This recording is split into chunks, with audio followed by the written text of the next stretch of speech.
Welcome to our next week of Lent through the lens. I hope this last week was a good experience for you as well, as we were playing with light and shadow. So like we've done last couple weeks, we're going to start with what you saw, what you experienced. And so just take this moment, settle in, maybe put your feet on the ground, or find a way that physically can feel that you're settled in the place where you are. Take those deep breaths, let them out. Maybe take another one or two.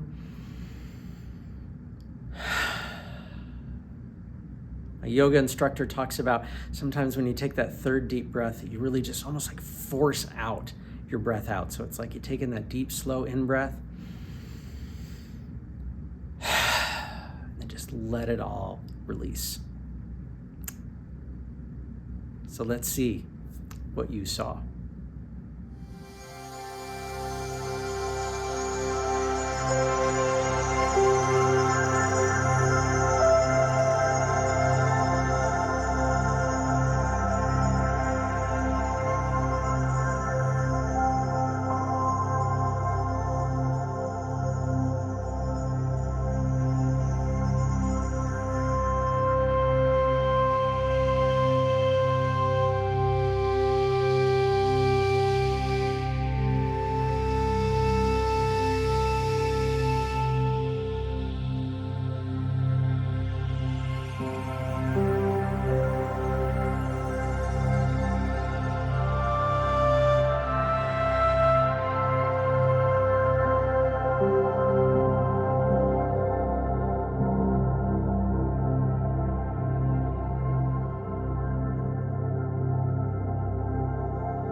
So my experience this week, I mentioned last week about with color, how I initially had a hard time and then all of a sudden I realized how many places I'd been photographing yellow. Well, this week I was really feeling led about natural light and natural shadows, not light and shadow from somewhere in my house or artificial lights, but just natural light.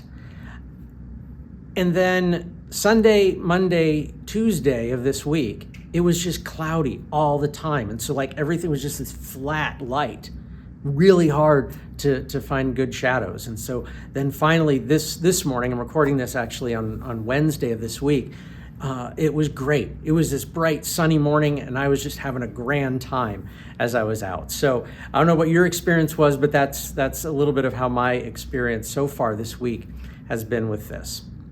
So as I shared last week, we're going to move this week and next week into a little bit more of kind of some technical stuff, but not of a how you do it type of thing, but just talking about some technical things that are a part of photography and again, what they speak to the contemplative life for us. So a camera, especially like a big DSLR, big camera with the switchable lenses and all those kinds of things, has in it what is known as the shutter, which is the part of the camera that can be opened or closed, open and closed for a specific amount of time to control the exposure to the sensor or to the film of whatever it is that's before you. So I want to show you this really quick clip from a YouTube group called the Slow-Mo Guys, where they did a slow-mo of what a photographic shutter looks like and what it's doing. So take a look. So we'll start with a 500th of a second.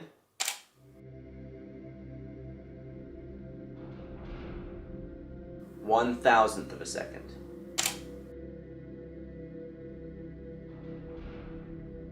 A 2,000th of a second.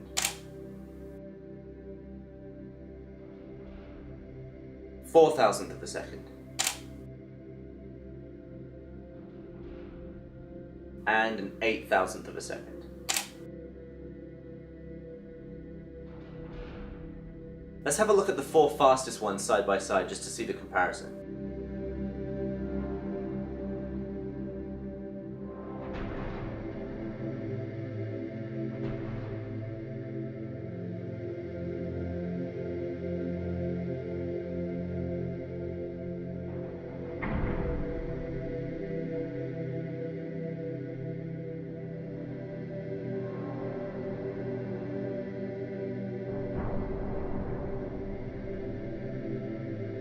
So that shutter can be open for just like the tiniest fraction of a second, or it can be open for 10 seconds or 20 seconds or 30 seconds, or you can just leave it open for an extended period of time and close it open or open it and close it manually.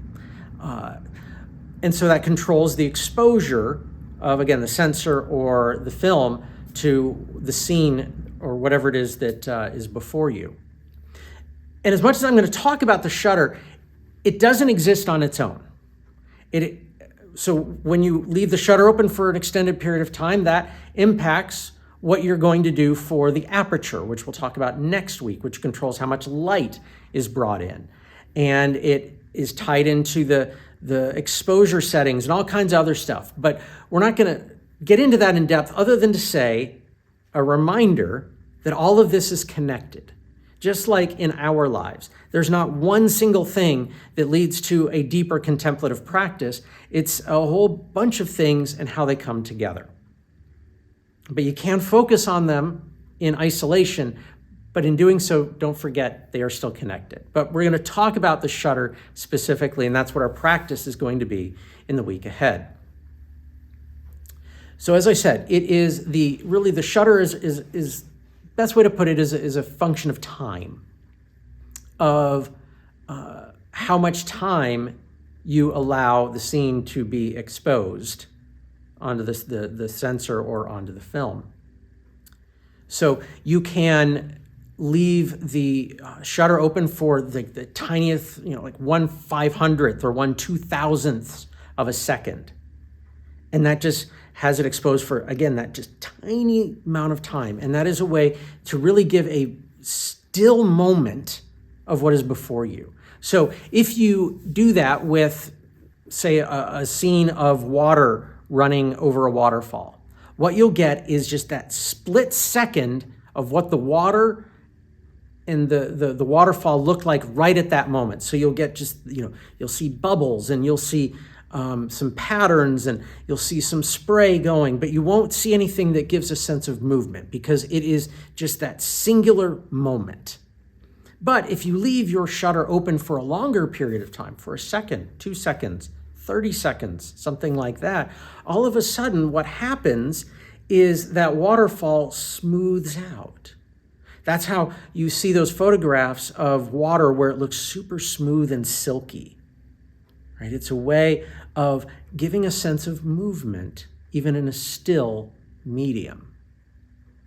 And now there's some things like, if you leave it open for such a long period of time, there's some things about adjusting the aperture and all that. Again, that's that interrelationship that is there. We'll talk more about that with the aperture next week. But as it speaks to our contemplative life, that's where time works into contemplation. We can just take those tiny little split seconds of our lives and have those moments to kind of still ourselves, and those are important. Sometimes, you're in a contentious meeting, for example, and right in that moment, you can take a contemplative moment and take a deep breath.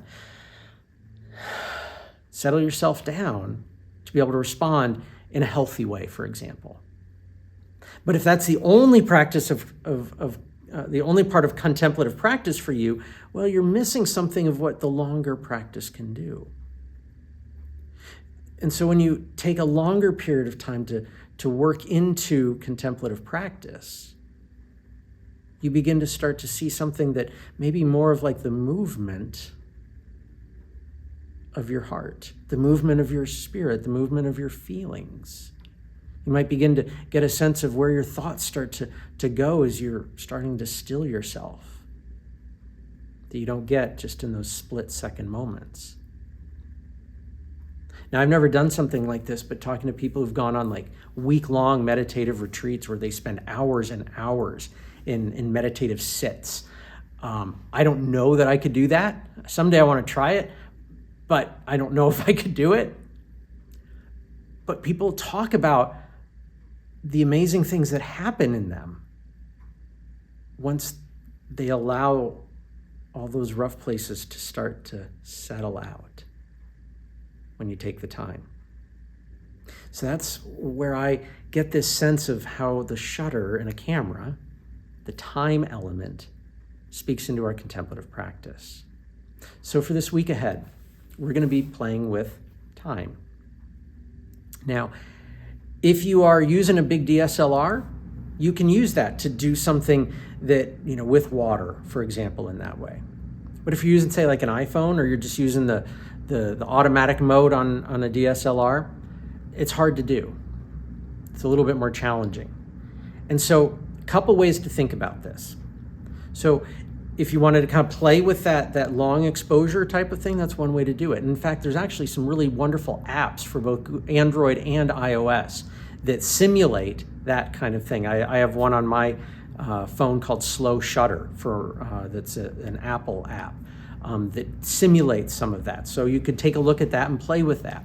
The other thing you can do is maybe do something where you find an object, a tree outside your house, or an object that has a certain place in the sunlight, often where you live, where maybe what you do is you photograph that at different times in the same way throughout the week, and see how the time changes how that looks and how you experience that. So that tree in the morning, that tree at midday, that tree as the sun is going down, that tree in the middle of the night. And so that's another way to look at this with time, depending on the camera that you might be using. So just play with it, experiment with it. Whether it's that singular thing of trying to capture, there I go again, to reflect that slow movement that you can get with a long exposure, or those individual moments of time, or something else, maybe even like something with a clock, who knows? Be creative, see what speaks to you. And so that's what we're going to play with this week. And maybe doing that, take some time to slow down. You see that scene in front of you. Rather than just take 2 seconds to find a photograph for it, maybe just sit with it. Sit with it for 5 minutes. Before even taking out your camera, just sit with it. See what stirs in you. So again, same way to upload. Please upload by the end of day Friday, and we'll get that up for next weekend. So blessings on what you see this week, and I look forward to what you will see as we share this journey together. Thanks.